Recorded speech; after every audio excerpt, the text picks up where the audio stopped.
대통령을 뜻하는 이른바 V1보다 더 위에 있다고 해서 V0로 불렸던 그가 구체적으로 어떤 위세를 떨쳤는지 이준범 기자가 되짚어봤습니다.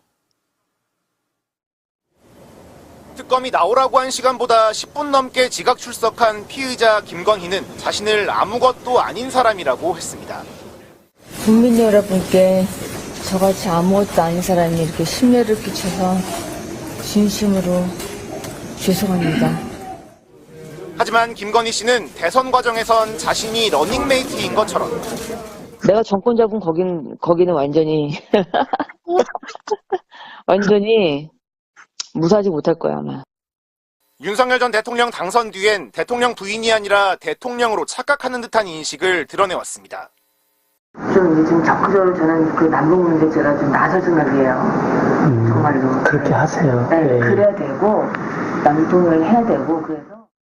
김 씨는 미국에서 탈북자들을 만나 저와 우리 정부가 끝까지 함께하겠다며 자신이 곧 정부를 대변하는 것처럼 말했고 경찰을 대동해 마포대교 순찰에 나서선 미흡한 점이 많고 개선이 필요하다며 격려가 아닌 지시를 내렸습니다. 자, 김건희 12일 날 구속영장이 이제 청구가 돼서 12일 날 실질 심사를 하게 됩니다. 정재욱 판사라는 분이 이제 배정이 됐다고 나와요. 정재욱 판사 어떤 사건들을 주로 했습니까? 저는 그 판사분 잘 사실 네. 취재를 인터넷에서 못 보니까 해봤습니다. 쭉 있던데. 네, 취재를 잘 못했습니다. 죄송합니다. 저 어떤 사건 했는지 못 보셨어요? 아니요, 기사를 제가 봤는데, 네네. 그 누구 이상민 네, 맞아요. 같은 경우도 이상민. 그 구속을 갖다 발부를 했고, 네. 그다음에 통일교 윤 본부장 윤종호인가요? 이름이 생각 안 나요. 윤영호입니다. 그 사람도 구속을 했던 상황인데 이제 우려하는 건 그런 사람들을 구속하기는 하나 네. 수원에서 올라왔더라고요. 또 보니까. 네. 그러니까 수원 3인방이라고 얘기를 하잖아요. 옛날에 수원 지법에도 있었고. 수원 네. 지법에서 3명이 다 영장판사로 올라온 사례가 없었는데 네. 그걸 조이대가 인사를 했다고 한다면 그리고 최근에 압수수색 영장이 번번이 기각되고 이런 걸 보면서 지금 김건희 구속영장 같은 경우는 상식적이라면 발부가 될 가능성이 매우 높은데 네. 마지막 리스크라고 얘기한다면 영장 판사가 리스크일 수 있다라는 얘기가 나온 상황이고 네. 이분 같은 경우도 지금 수원에서 올라왔기 때문에 많은 분들이 우려의 눈초리로 지금 쳐다보고 있는 상황이긴 합니다. 네. 근데 이제 저는 오히려 그 판사한테 이상민처럼 윤영호처럼 해라. 그러니까 법에 따라서 지금 특검에서 소환조사에서 김건희를 불러서 쭉 얘기를 했는데 그 짧은 시간이잖아요. 길게 한 것도 아니잖아요.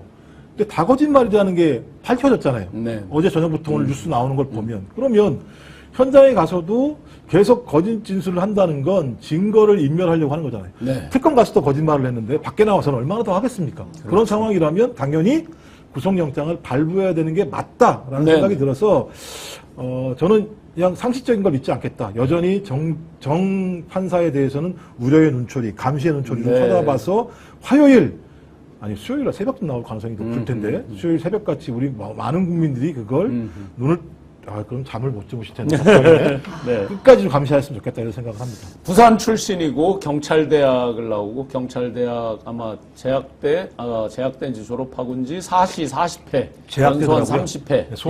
소년급자. 네네. 그리고 나중에 이제 고려대 대학원 나오고 쭉 커리어가 있습니다.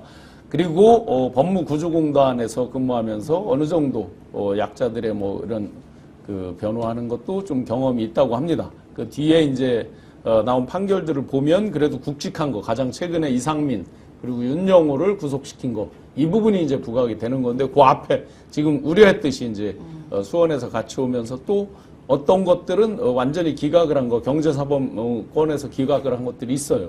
그래서 몇 가지가 또 우려된다 해서 우리는 끝까지 요거는 지켜봐야 될 것 같아요. 네, 그런데 지금 박사님 말씀대로 이렇게 거짓말을 하고 또 반클리프 바로 그냥 엊그제 또 거짓말이 들통이 났잖아요. 네. 왜 그렇게 거짓말하는 사람을 과연 기각하면 우리 국민들이 저를 포함하여 가만히 있겠느냐.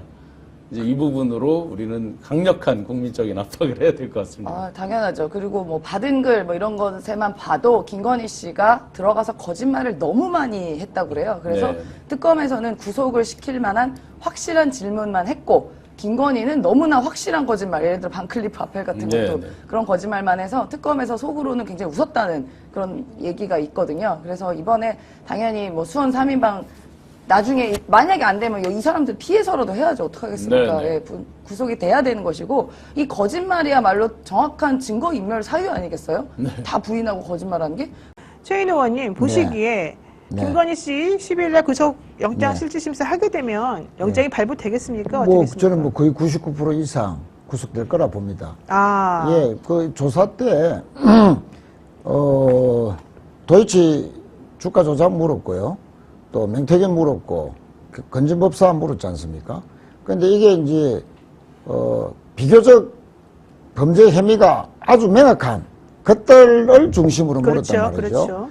그런데 그 일부라도 시인을 안 하고 예를 들면 도이치 주가 조작 사건은 뭐 3,300에 8만 주라고 이미 그 다 육성 녹음도 돼 있고 이미 진술 공범들 다 이제 유죄 판결 받아냈고 7초 만에 또 당연히 매매한 기록이 다 있기 때문에 이것조차도 이제 부인을 했다.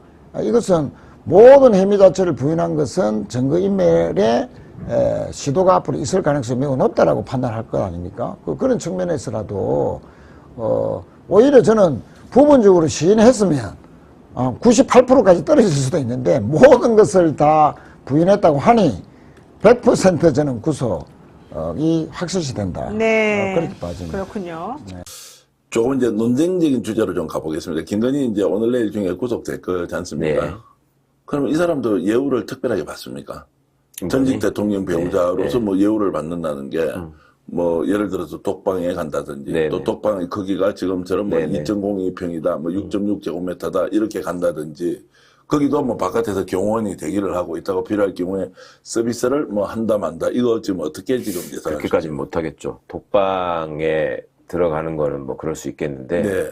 윤석열도 구속되고 나니까 전직 대통령에 관한 경호가 중단됐잖아요. 예, 바깥에 한두 명은 대기를 하고 있다는 것도 사실은 아닌 모양이죠. 네, 아니죠. 예, 예. 그거는 전적으로 이제 교정본부의 책임이 된 거고, 김건희도 그런 식의 경호나 이런 것들은 의전의 특혜를 받을 수는 없을 거고, 네. 독방 정도는 그 허락되지 않을까. 그럼 지금 저 검찰의 특검에 출두할 때는 막 경호원들이 옆에 막 네. 대동에 갔다 그게 다 대통령실에 파견되어 있는 뭐 수십 그런 명의 경우가 경호원들이 많죠. 네. 김건희를 지금 보호하고 있는 거 아닙니까? 그렇죠. 근데 감옥으로 들어가면 그거는 일단 아예 끊어지는 없어진다. 거죠. 예. 그러면 보시기에 야 아예 홍구방에 넣자 독방 생활은 웬 말이냐라고 하면서 이제 뭐 그렇게 할 수도 있는데. 주장을 하는데 교정시설을 관리하는 사람들 입장에서 예. 보면 거기다 넣어놨을 때 그분들한테 두들겨 맞을 수 있잖아요. 예. 그 걱정도 해야 되는 거죠. 예. 김건희는 그러면은 지금 우리가 예상하면 방도 큰 걸 주지는 않는다? 뭐 줄방도 없을걸요 아마. 줄방이 윤석열이 다 없다. 사시해가지고. 없고 윤석열이 방하고 그 옆 방들을 또 비워놨다는 거 아니에요. 예. 윤석열이가 두드려 맞을까봐. 김건희는 어떻게 나올 것 같습니까?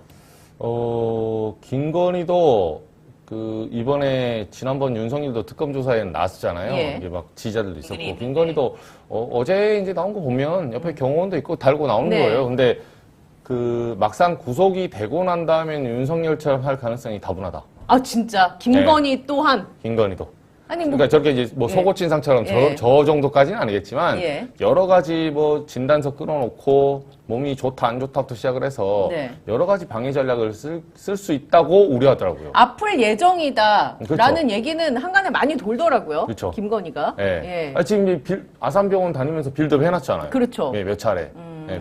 그러니까 김건희 입장에서 지금 사실은 제일 머릿속에 드는 걱정이 뭘까요? 보통 사람 같으면 내 남편이 평생 감옥에서 나오지 못하면 어떡하지 이런 걱정을 할 텐데 김건희는 그런 생각보다는 내가 언제쯤 나갈까라는 생각이 제일 앞서지 않겠어요? 그리고 나가서 해야 될 일이 보통 사람들 같으면 노모를 좀 봉양하고 그다음에 가정사를 좀 추스리고 남편 옥바라지도 하고 이런 것 때문에 내가 빨리 나가야 됩니다 이런 생각을 할 텐데 김건희가 그럴까요?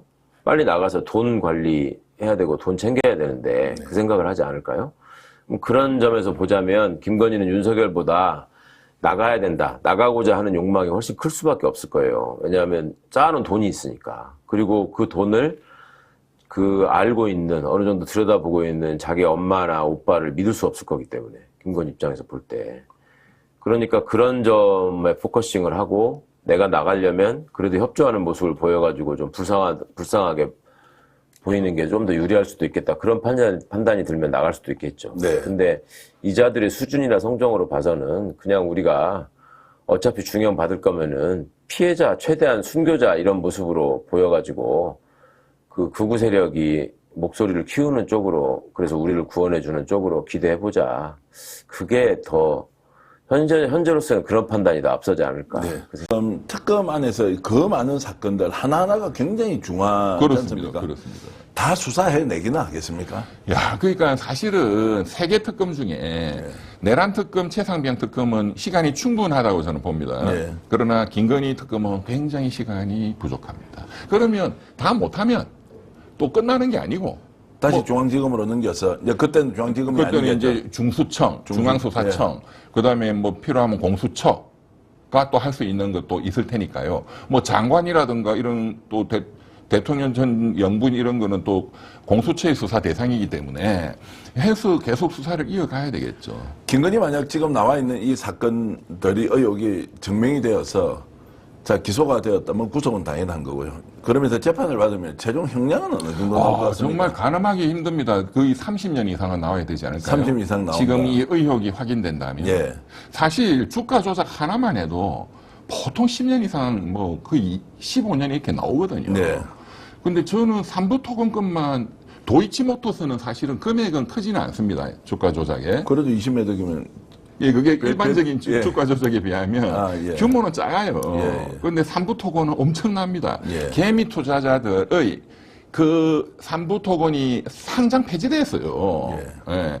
그 2010, 그러니까 재작년 여름에 그 최상병 그 순직 사건이 터지고 7월 달에 오송 지하 참사가 터지고 할 그때 이 부부가 또 폴란드, 우크라이나 가가지고 이 주가를 띄웠거든요. 그리고 그 2달 전 5월 달에 원희룡이가 또 삼부토건 그 회장부 회장인가 관계자 데리고 또 우크라이나 가가지고 거래량을 왕창 올렸어요. 수직 상승했다가 그냥 내려와서 그거를 금감원 이복현이가 모를 수가 없거든요. 근데 그걸 숨기고 있다가 올 2월 달에야 그거를 금감원이 포착해서 조사하고 있다. 네. 그 2월 달에는 상장 폐지되는 순간이에요. 그러면 그것만 하더라도 형량이 뭐 15년 이상 나오죠. 그게 거의 주범이기 때문에 주범이다. 그것만 해도 15년, 20년 나옵니다. 자, 그러니까 다른 것까지 이제 이게 외국 같으면요. 예. 그 미국이라든가 선진국들, 미국은 각 주에 사형 제도가 없는 주도 많잖아요. 네. 사형 제도가 있는 주 또는 선진국의 경우에 사형을 시키는 범죄가 살인죄, 사형 거의 안 시킵니다. 주가 조작, 위조 지폐, 사형입니다. 예. 그 정도로 악질 범죄예요. 이 자본주의를 붕괴시키는 거기 때문에. 예. 예. 그럼 김건희는 대체로 지금 우리가 예상하는 형량은 어느 정도로 우리가 전망할 수 있습니까? 거기도 그 숱한 범죄들을 한 거를 따져보면은 뭐 무기징역에 해당한다고 봐야죠. 그렇게 갈 거 아닙니까? 예. 지금 뭐 아니면은 도이치모터스도 아주 장기간의 유기징역. 뭐 지금 예, 35년 막 이런 35년 예, 이렇게 이런 갈 것도 수도 가능할 것 있고 같은데.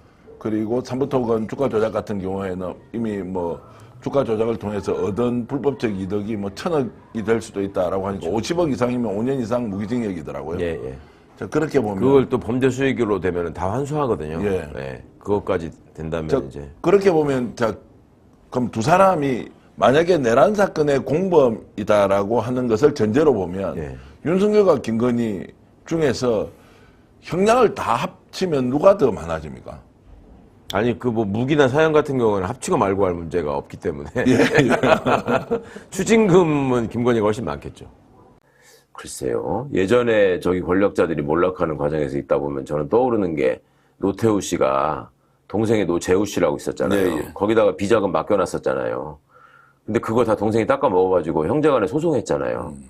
그런 꼴로 가지 않을까요? 최은순, 김진우 이런 사람들이 돈에 대한 집착이 김건희보다 못하지 않을 텐데 김건희가 뭐를 보장해주지 않으면 야 우리라도 살아야지 너는 너대로 빵에 있고 지금 너 못 나올 것 같은데 그럼 같이 죽자는 거냐 우리가 네 거 다 챙길게 해가지고 닦아 먹을 가능성이 저는 더 높다고 봐요.